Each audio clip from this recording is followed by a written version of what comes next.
All right, so you see, this is the outside.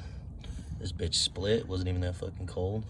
So what I'm gonna do is turn it, yank that bitch out.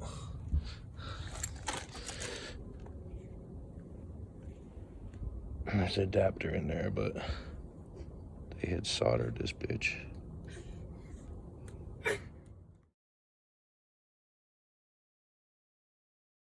Video. I see all these contractors making some really hard video on YouTube. Pretty much outside sprinkler right there. Pull back your insulation. There's the PEX pipe. Just cut the PEX pipe.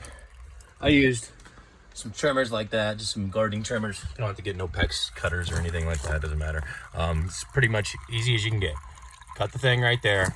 They used soldering right here. What I'm gonna do, I'm gonna go take this whole device, the Woodford device, Woodford Model 17 into Home Depot. I'm gonna get me a PEX adapter that goes right into that, screws right on top of these threads. Use thread lock. I'm gonna show you how I did that too. Then I'm gonna just get me a PVC or PEX clamp, slide it over this, put it on, simple as that. Screw it in out in the back, put the insulation back, and game over. I'm gonna show you how this is done. Pretty easy instead of all the contractors, super hard YouTubes.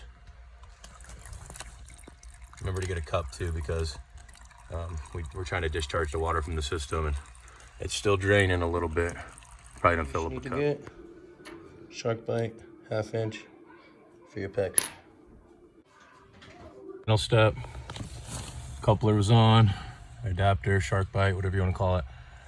Make sure this was nice and clean. It wasn't clean when I had it done earlier. Make sure the cut is completely clean because it's going into that shark bite. It's already put in. I went and tested the water, no leaks, everything's good. Like I said, saving just a bunch of time using that little piece instead of having solder. These shark bites are made to last. Ultimately, I feel a little bit of water residue right here, but I'm gonna watch it. And then after you get it all done, I caulked it, painted it. Then always make sure it's on that slight down angle.